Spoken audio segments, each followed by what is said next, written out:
Going live now. We are live. Welcome back, Marilyn. Let's go. Hello.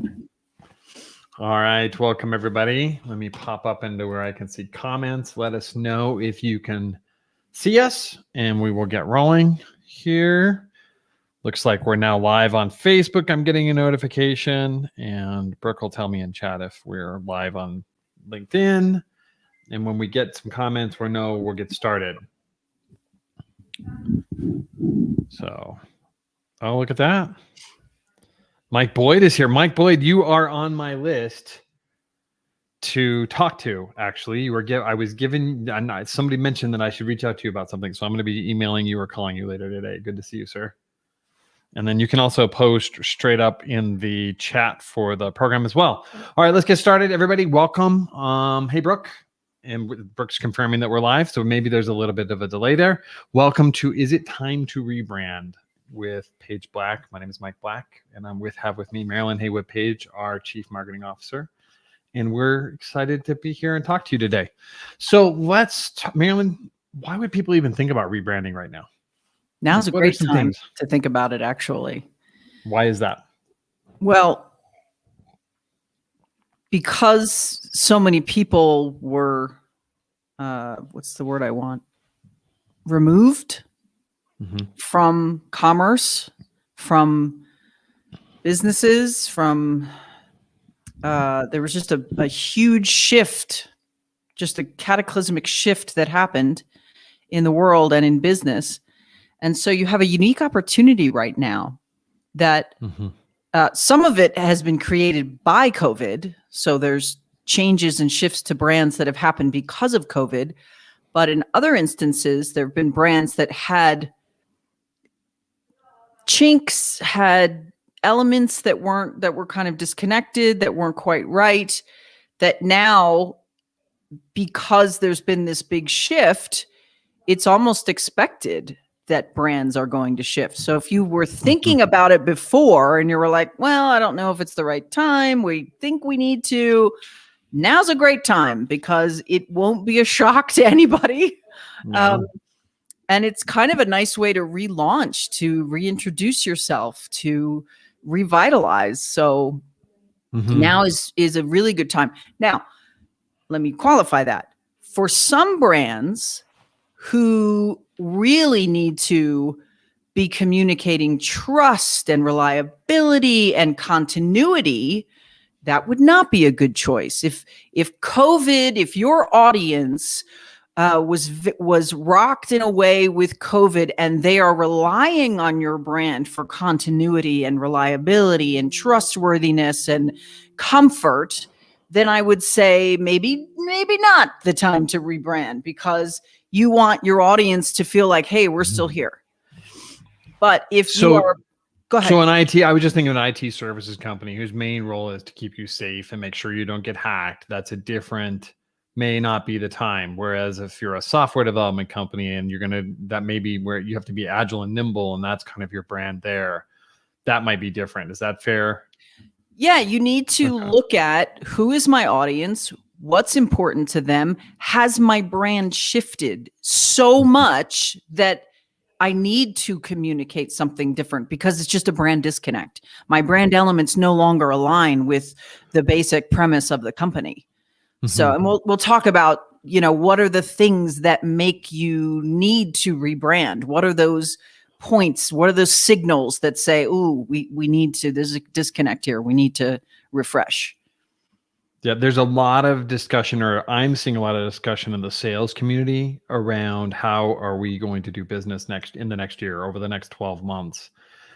In the sense that, it's harder to cold call, I think, because people are, you have to get their cell phone because they're not in the office. Right. It's harder. People are busy and working remotely. You can't walk in if you're doing that. That's completely impossible. You just can't walk in. That's kind of your business model. Say you serve a company with a fleet of trucks, and your typical way of building that business, you're an insurance broker or something. Yeah. You walk in the office and start having a conversation. Well, you can't do that now. You know, And and a lot of reps have to walk floors in buildings. They just work the whole building. They just walk downtown, go up a building, and which would kill me, by the way. I would not want to do that. I'm very grateful that we're able to do this online and do these kinds of events instead of that. Yeah, no, you can't do that anymore for not just COVID reasons, but yeah. So one of the opportunities that I've thought about, and I don't know how you would execute this logistically, but there is a huge opportunity because people are working from home and there's a kind of an isolation and disconnect from other people in the office. The opportunity right now to snail mail, if you could, now logistically, but if you could snail mail people at home, you would have their attention. If you have a B2B something, I mean, you would have their almost undivided attention. It's a huge opportunity. Logistically, getting home addresses, another issue. But yeah, I've thought about that. Like, wow, how could you leverage that? Because if you send something cool, if you send something interesting, cool, fun, gosh, that would be awesome, right?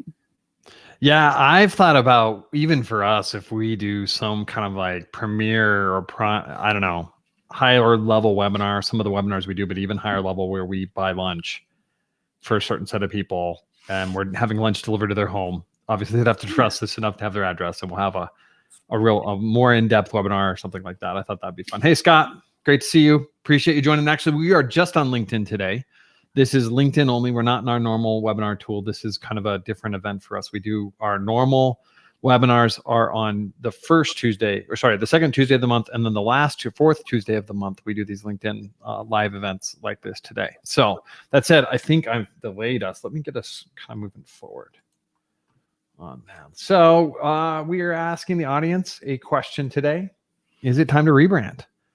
Our thought is for some people it is, and Marilyn, I know, went to painstakingly great effort to find some fun examples of points or companies that should rebrand, perhaps should have rebranded before COVID as well. Yeah. So we're going to also talk about things you should consider. I believe we said 3 questions you should consider. We're going to give you more than 3. So let's go through today's agenda. As always, we want to just kind of give you an idea of what you're going to get. We're going to just do a quick introduction. Frankly, we're almost done with that. Give you a save the date. We have a webinar coming up in a couple of weeks. We'd love to have you join us. Then we're going to get into rebranding signals. Marilyn, tell us what that's going to be. Why do people want to stick around for rebrand signals? What are the signals that should be going off in your mind of like alarms of like, oh, that's a disconnect. We may need to refresh. We may need to rebrand. There's certain signals you need to be aware of to keep your brand vital. All right. Hey, Travis Grizzly Jacobs. I think that, see, they stole my idea and did it before I could, or maybe they just had their own idea and we're just faster. All right. So then we're going to give you some examples of logos. And we're going to get, I think Marilyn found some fun logos that are also perhaps embarrassing for certain companies. And so we'll get into that. We kept them for the most part. We did not use the worst, but we did use some ones that are fun. And then finally, some criteria for choosing brand elements. We'll close out with that. Give you some ideas if you're thinking of rebranding, what you should be looking at. So the sad thing is that like 3:00 this morning, I woke up and went, I know what I should have called them. Tragic logos. Well, we'll see how you can make your own judgment call if you agree with Marilyn or not on that tragic logo. We all make mistakes. I'll say that. So, all right, quick on us. You know, most of you probably know us a little bit. My name is Mike Black. I'm the CEO and managing partner of Page Black. And then to my, I guess underneath me is Marilyn Haywood Page, our chief marketing officer. And so we're not going to spend a ton of time on us.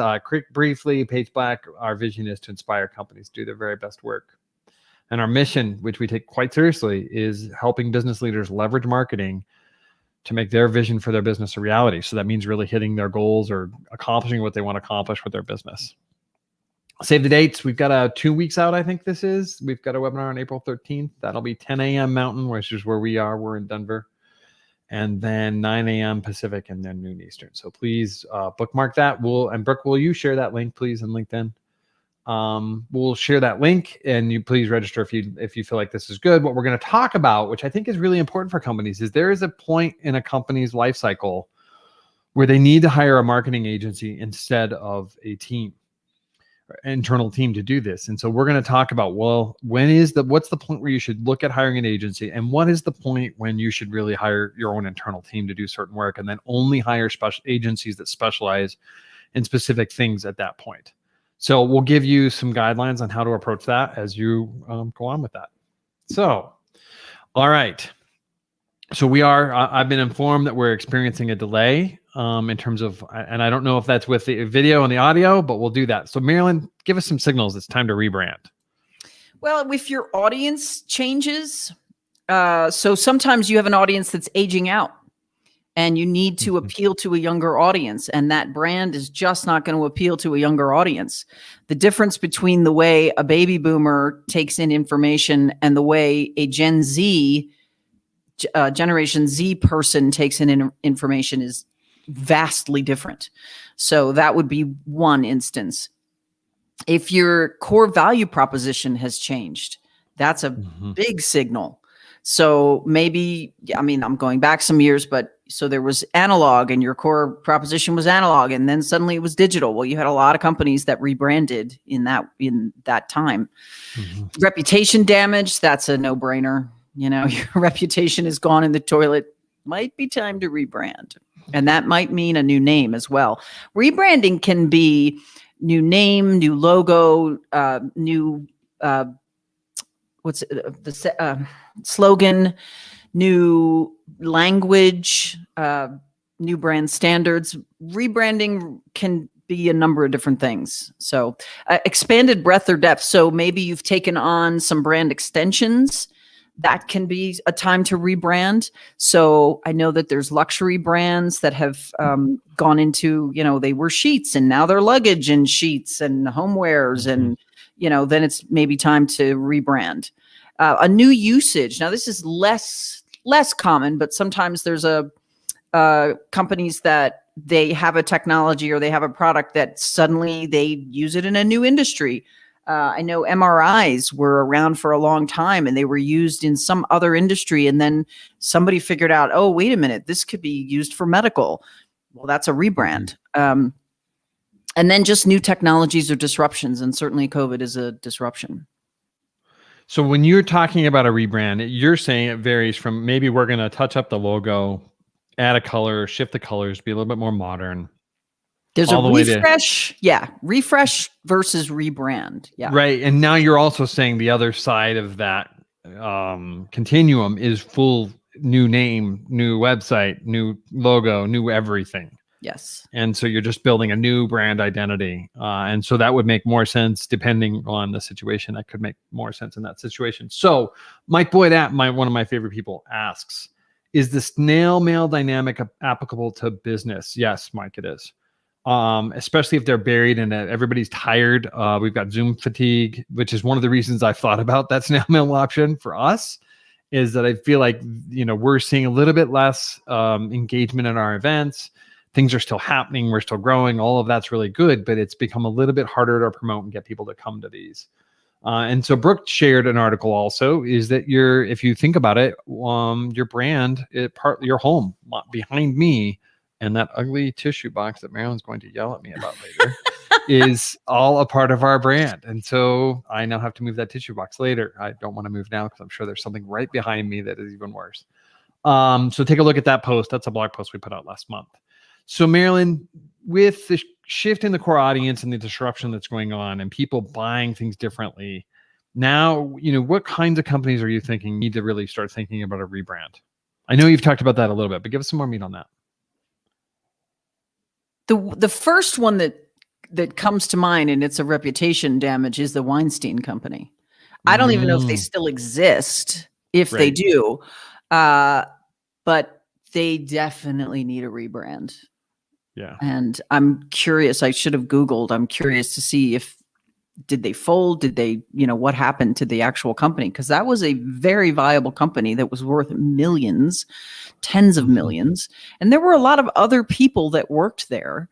And that's what's sad is when a reputation goes down and there's, hundreds of people that work for a company, but one person's reputation gets tanked and everyone's reputation is tanked. So just All right. So what about more industry categories? So let's talk event management, or if you run events, is that an area where rebranding now makes sense as you begin to pivot and come out of this? Because even though we all hope we're going to go back to something where events were important, now are they going to be as important? Are we going to have all of that?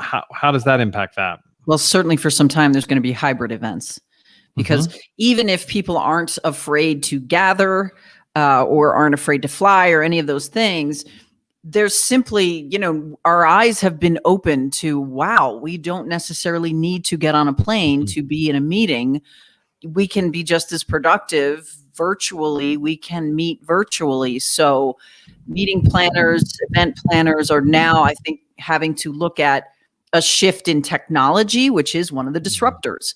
So yes, certainly a brand refresh, a brand rename. Maybe you're partnering now with someone else to provide technology services. So yes, we call that a disruption, but it's also a brand extension. And so, yeah, that's a brand, that's a rebrand. All right. So what about that tissue box is driving me crazy. So what about what about restaurants? Like I feel bad for restaurants because I mean it's rough, and they've had to shift to where their primary communication was like, we're safe. You can come here and you're not going to die. And now we're coming out of this, it's 2 to 3 months out still, but should restaurants consider rebranding, even if it's just to show that they're still in business? I don't think so. Just my opinion. Unless there was a problem with the brand before, this could be an opportunity for that. But honestly, I feel like for them, it's more about, we're still here. We're still the place you love. We're still the people and the menu and and it's about embracing community. It's about embracing your customers in your community. And I feel like now for restaurants would not be a great time to rebrand unless there was a problem with the brand before. But I do think that it's really important for them to get on it now. Like if you're not marketing, like let's show people you're still here, because people don't know. Yeah. I don't know which of my favorite restaurants are still open because we haven't been in one in a year. So what does that look like? You want to you're doing the right things, especially reaching out to past customers in any way you can. Can you remarket them? Can you target them on Facebook? Hit social media hard. Yeah. Hit social media hard. Yep. Yeah. If you have email addresses, which I guess many don't, but I would banners outside, any kind of outside banners for foot or car traffic to physically see, and then social media all day. Absolutely. Okay. What about B2B companies where we talked about this a little bit earlier, where they have a sales team, the way they've always done it, either cold calling or outreach, or maybe even inbound. And we've both talked a lot about how buying decisions have changed and how people are buying has changed. What are your thoughts? Does that matter on a rebrand, or is that more back like restaurants where if you didn't have a problem before, you're probably okay now? Unfortunately, the answer is it depends. So how has the buyer's journey changed? And have you shifted your products or services to assist that buyer's journey in a really significant way that has changed your value proposition or has changed your differentiators? And so let me explain. So a value proposition is, what am I as the audience, as the buyer, what am I going to get? What will I get from you? If that has changed because of the buyer's journey, then yes, you might want to consider some shifts in your brand. Differentiators. How are you different from your competitors? If that has fundamentally shifted, you may want to consider refreshing or rebranding. I would think also which differentiators are more important. If the shift has changed, where maybe safety is more important now, I don't know. There's that. And so folks, just so you know, this is the part where we want to look really smart, but the truth is we don't know the answer until we go figure it out. And that's this is really what we would talk about as a good market research problem. How do we understand what's going on in that market and then find solutions? And so anybody that tells you they know is probably guessing. It may be a salesperson with some experience on the ground, and that's fair. But even then, it's still to some degree a guess. Yeah. Because you've got some bias in sampling and things like that. So yeah. Now is the time to survey, as much as you can afford, survey your customer base, survey your prospective customers and your current customers, and find out what's changed. And that, it sounds daunting. I'll tell you that I had a conversation with somebody. They're in manufacturing and they're getting started. They can't afford to hire us yet. I know they want to. Maybe you may be watching. If you are, I will not share your name.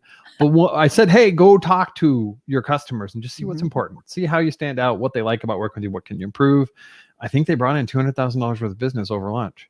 So I know. So it's, do it. Even if definitely go after it. So that said, Marilyn was up late looking at logos to try and figure out what are some good logos to share. And we are going to start off with the first one. Why don't you tell us about this? This is an example of a value proposition shift. So in the enterprise, in the enterprise solutions, CenturyLink had a shift in how they were providing the technology. And so CenturyLink decided that they needed to rebrand for their enterprise solutions because it was fundamentally a different platform.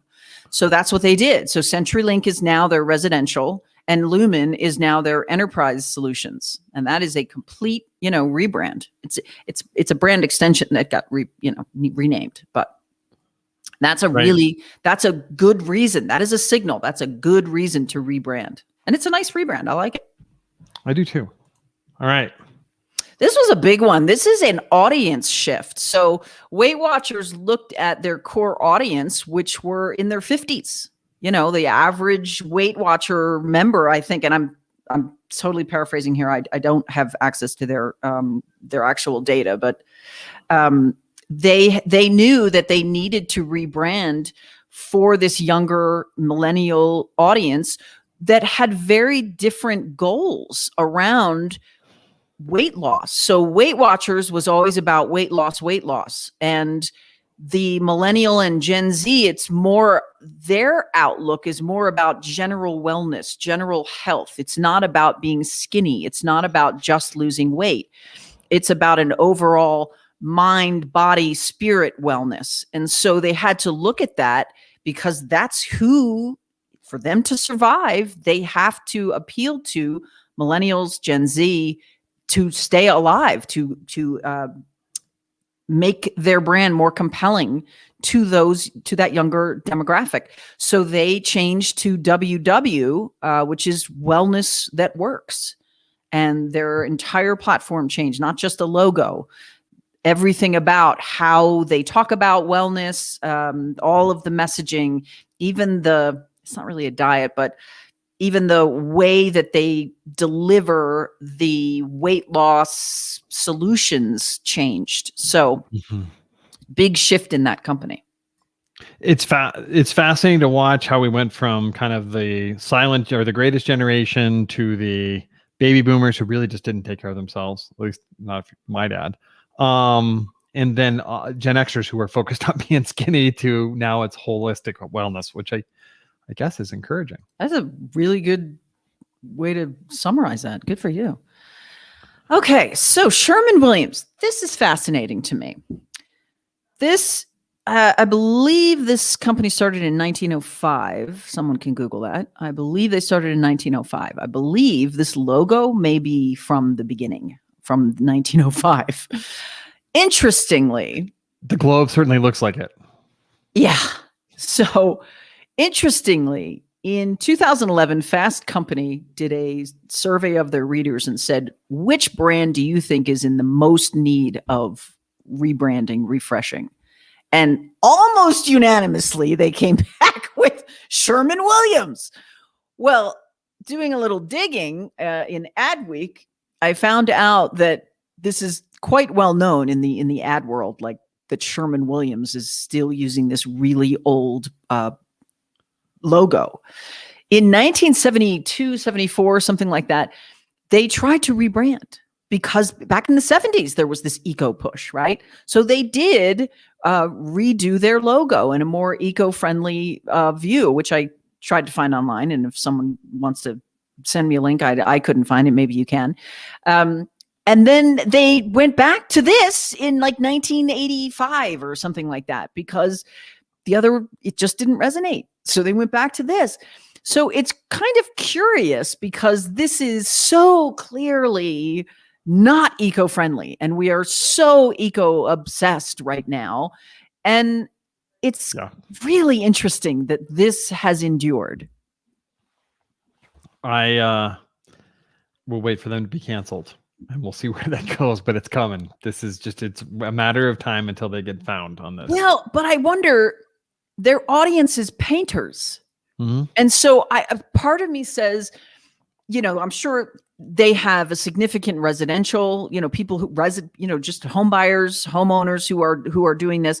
But I'm sure a larger portion is commercial, because they do everything from ship bottoms to, big commercial buildings. I'm sure they have other coatings. Is that audience as concerned? That's my question. There's a reason. Mm-hmm. I'm sure they are well aware of this, and there's a reason they haven't. And I'd love to know what that is. Yeah, there you go. All right. Oh, this one. So this is what I call a tragic logo. This was my 2 a.m. tragic logo. Okay, so comprehensive healthcare, welcome home. Is the house barring the entrance, or is the house sick to its stomach? I can't tell. I will leave it there. Or are they hugging you? I think that's I'm sure it's meant to be a hug. I'm sure it's meant to be a hug. Right. They're going to welcome you home. And this is where you have to, logos can be so tricky because different people see visual imagery differently. Even the way you see color is different. It's my hair colorist and I had a fascinating conversation one day about how she has to tweak color, not for what she sees, but for what the person in the chair sees. So she may see a color as more gray or more brown, but the person whose hair it is doesn't. So she colors it to what they see, which I thought was fascinating. And it's the same thing here. The internal language of how we see color and shape and form that you learn that over decades and decades, and it's cultural and it's family and it's what you're exposed to. So that inner language that you have, that inner understanding of color and shape and form and imagery, that comes over many, many decades of learning of visual stimulation. And that can land different places for different people, depending on where you grew up and what influenced you and what you watched. And so it's impossible when you're making a logo to be able to appeal to every single person's inner, language of visual language. You do the best you can. So then in our next one's worse. I'll just have to tell you, that's the only one I was a little nervous about putting on a webinar. But that said, Marilyn, what should people, I know you often talk about how you don't want people to say market by committee, meaning that you have 50 people making a decision.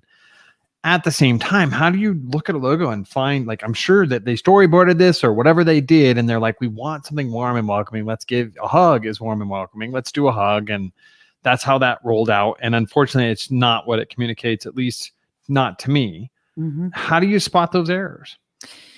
You have to have, so that's a really good question, Mike. Marketing by committee does not work. And what we mean by that is if you have more than 2 people trying to make a decision, you will not make a good decision in marketing. You have to have 2 informed folks who have the decision-making power. If you put a logo in front of 3, 4, 5, 6, 7 people, you will get 7 opinions. And you will not be able to make a decision on that. And what will happen is you'll start to make changes. Well, this one liked that color and this person didn't like that shape. And so then you start to move things around and change things to please people. And now you've pleased no one. Now your actual target audience is lost because they're not being spoken to. So it's tricky. So if you think about you mix all the colors together, it turns to mud. If you have too many kind of people growing, you end up with mud instead of anything with value. That makes sense. I thought I had a good kind of thing going there and it just fell apart on me. So that said, let's talk about our next logo.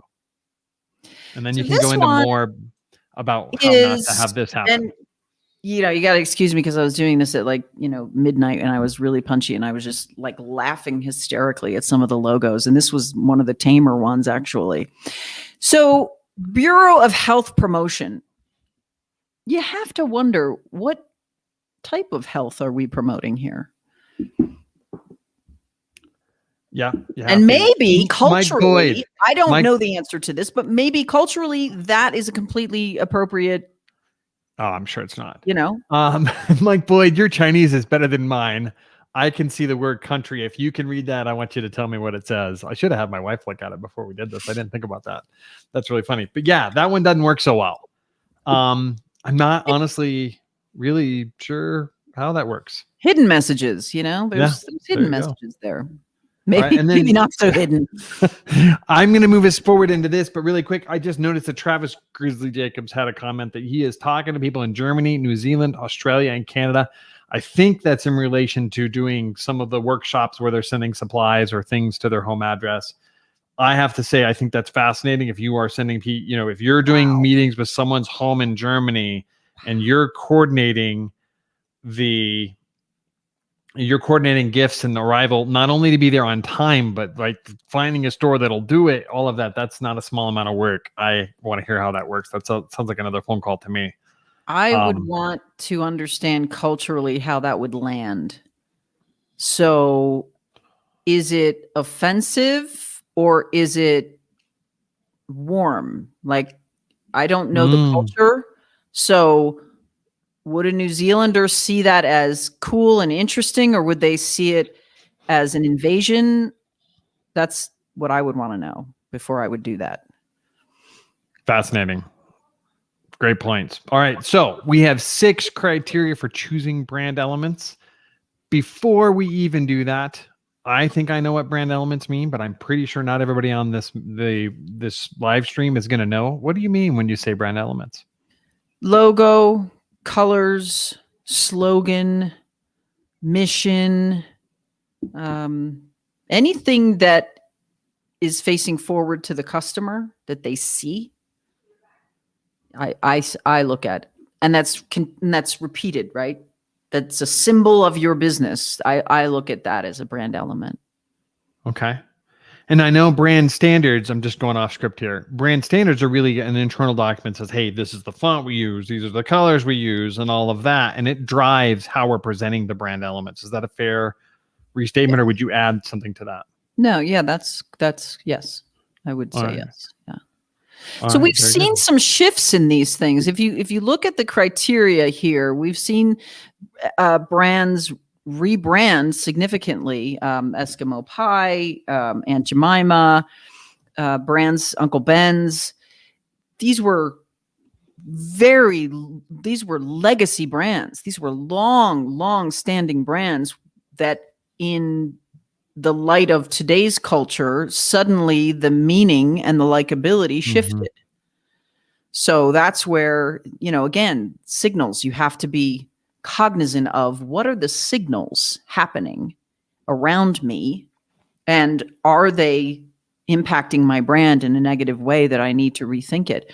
This is straight from Keller, who is the guru of brand. He that's his first name, but he literally wrote the textbook on brand management, and the guy is an encyclopedia of brand management, and this is straight from him.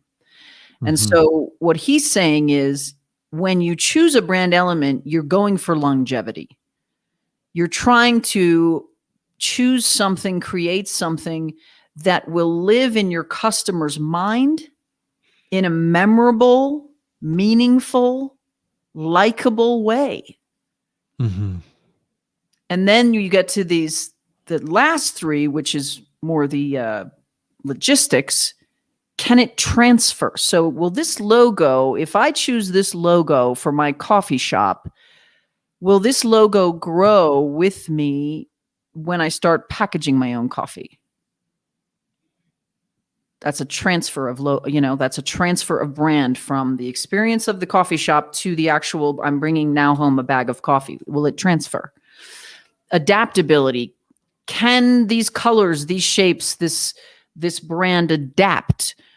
In the case of Uncle Ben's and Aunt Jemima, they decided it couldn't adapt to the new culture. So they just scrapped it. Mm-hmm. But I mean, these are the things. Oh, protectability. That's just plain law, right? Can you protect it? Does someone else already own it? Are you going to get sued for using it? Mm-hmm.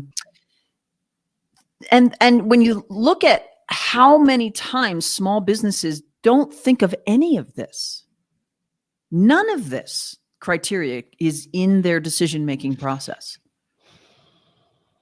And that's a real downside. We were talking before we went live, and one of the things you talked about was, I think Starbucks tried to change their logo a couple of years ago, and people got really upset. And it's fascinating to me that it's so personal.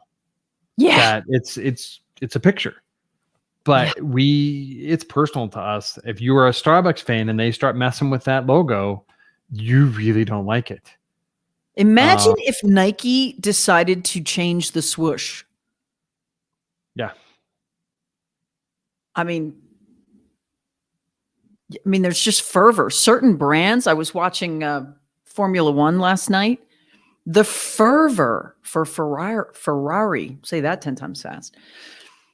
I mean, they're in Italy, it's beyond iconic.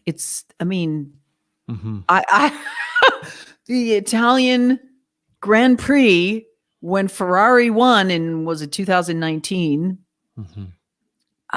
They went berserk because the fervor. And I wonder, that is a really old logo. That is a very, and it looks very antiquated. It looks, it's the lion or whatever the heck it is. It looks medieval to me. But I think if they tried to change that logo, they would have anarchy in Italy. They certainly would. Yeah. So there's just certain brands that people feel so strongly about. And when you are looking at rebranding, not only are we looking at those 6 things, okay, so is it memorable? Is it transferable? All those things. But think about who are the stakeholders? Because it's certainly it's your audience, it's your buyers, but it's your board members, it's your volunteers if you're, that kind of organization. There's a lot of people that interact with a brand, employees. So taking into account what are the associations that these folks have with this brand. We do logos, we do rebrands, and we've done logos, and I'm always astonished when a established company has what is pretty much a terrible logo. Ask anyone and they'll say, God, that's a terrible logo. It's not just, an opinion. That's a terrible logo. And the business owner will hold on to that logo because of the emotional, not because it's appropriate to their brand. The colors are wrong. The imagery's wrong. It's saying all the wrong things, but the emotional attachment that the company, the owner, the stakeholders have to it, it's not rational, but it's valuable because that's exactly what you want in a brand. You want that emotional reaction. Yeah, you want them to connect positive. with you. Positive. Yeah, positive, ideally. So Travis brings up a great one. It's the new Coke fiasco. And Travis, I have to tell you, at the time I wondered if it was on purpose. that is it something, and I could easily see that they launched this new thing thinking it was going to take them to the future. On the other hand, I could easily see it be like a marketing play where they're like, look, we'll do this, we'll have a terrible formula, it's going to taste awful, and everybody's going to demand the legacy one back, and we're going to bring the legacy one back. Maryland says not a chance. Nope. That everything I've read about it, that is not what happened. Okay, I'm working from the outside. I have no idea. I just think that was brilliant. I think that would have been brilliant. Well, just the PR alone was brilliant, right? Yeah. They completely misunderstood the connection that people felt. And now, retrospect, we go, well, of course, it's Coca-Cola. Of course. It's practically in the American DNA. But that's retrospect. It wasn't until we had the experience of people just rising up over a brand that they went, oh my gosh, we mean that much.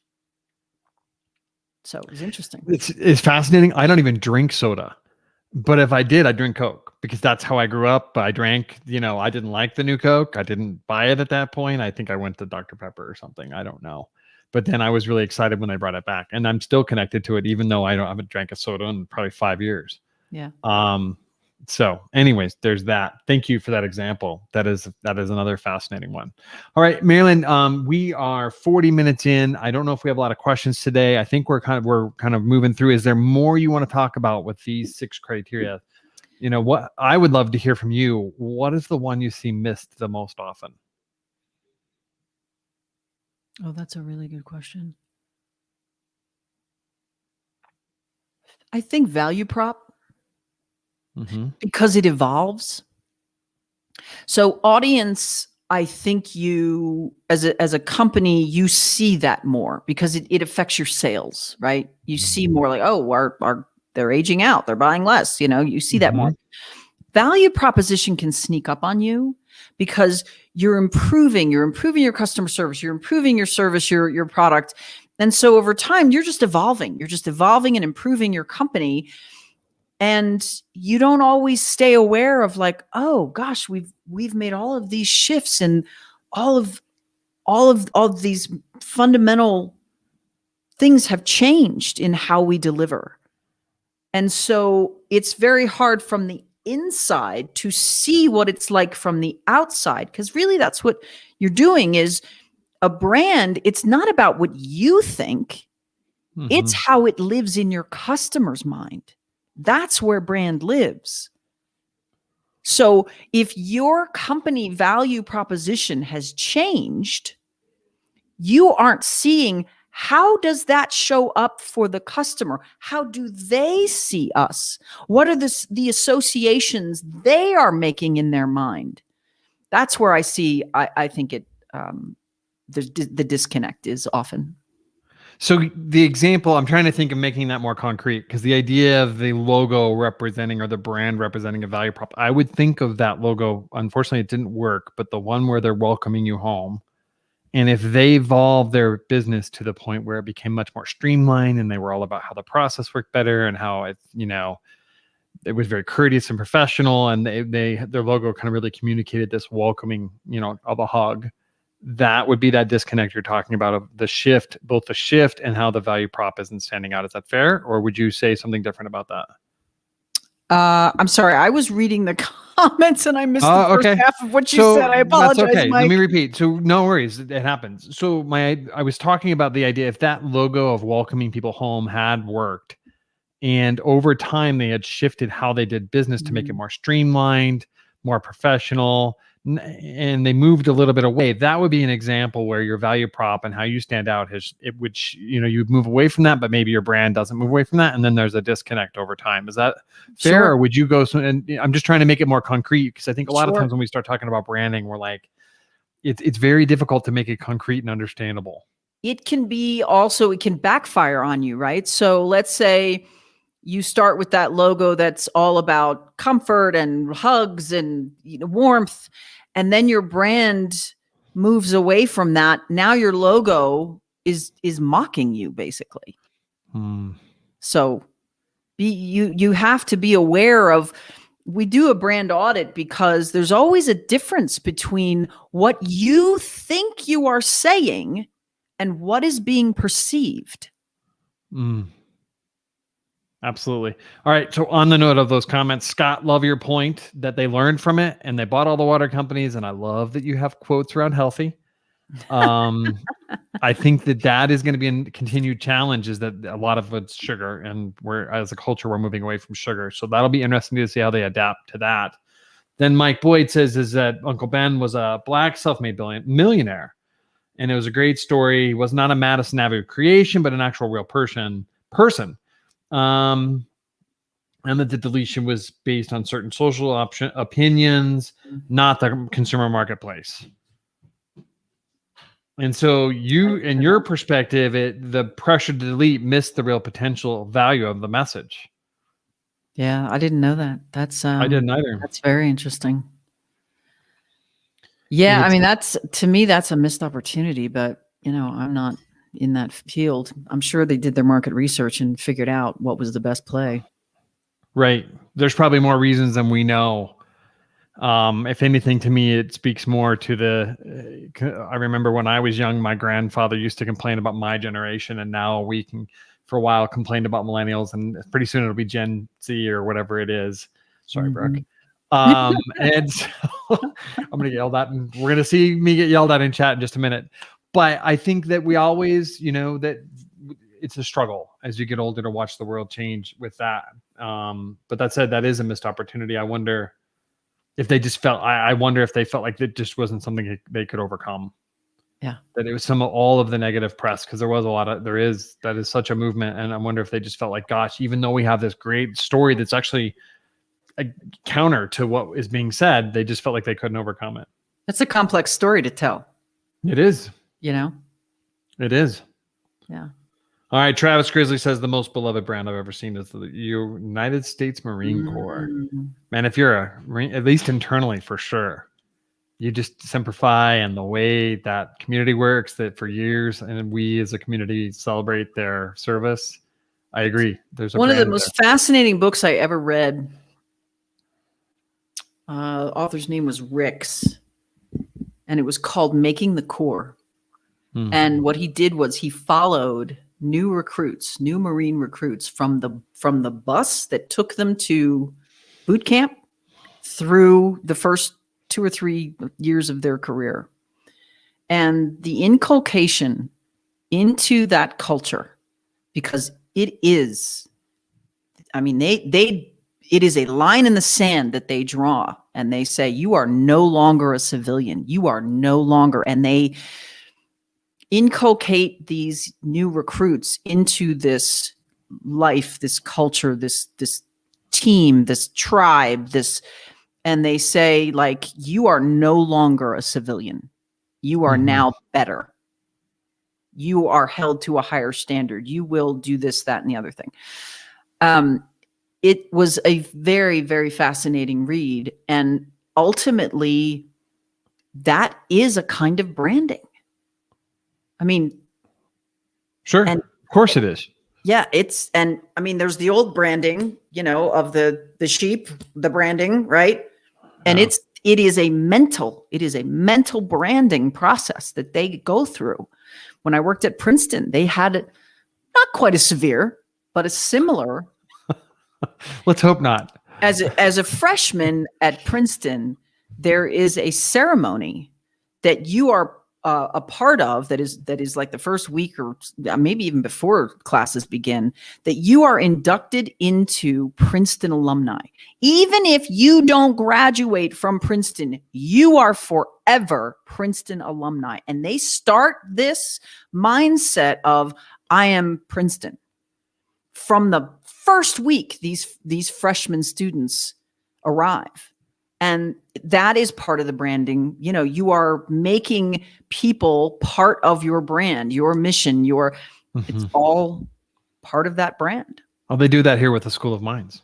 That they have my sister went there, and they have there's an M on the mountain if you're ever out in Golden at night now. And they have to go out there and whitewash a rock and bring it up and carry it up the mountain and put it on the pile. And that's a part of what they do with that brand as well. So that's fascinating. Yeah. So, all right.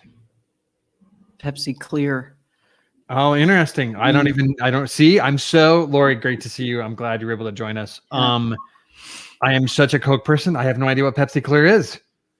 Either that or it's new, and because I don't drink soda, I don't pay attention to any of that. I don't drink any of the fancy new waters or any of that stuff. So, yeah, a trip down the soda aisle I look at that and I see billions of dollars of branding when I go down a soda aisle, a chip aisle. To me, and from the placement, the colors, everything. I mean, to me, it's like this is an education in brand when you walk down those aisles. I think that, when you see companies, this is now on to sales, but we know I love talking about sales. So when you talk about companies where they struggle with differentiation and they're being commoditized and they have to fight, and yet you have companies like Coke versus Pepsi, where it is sweet water that's not good for you, that yet they're able, the whole company and that brand drives so much value for them. And then you look at salt, where it's literally the same exact product, but Morton's is worth more than the Kroger or whatever it is, generic.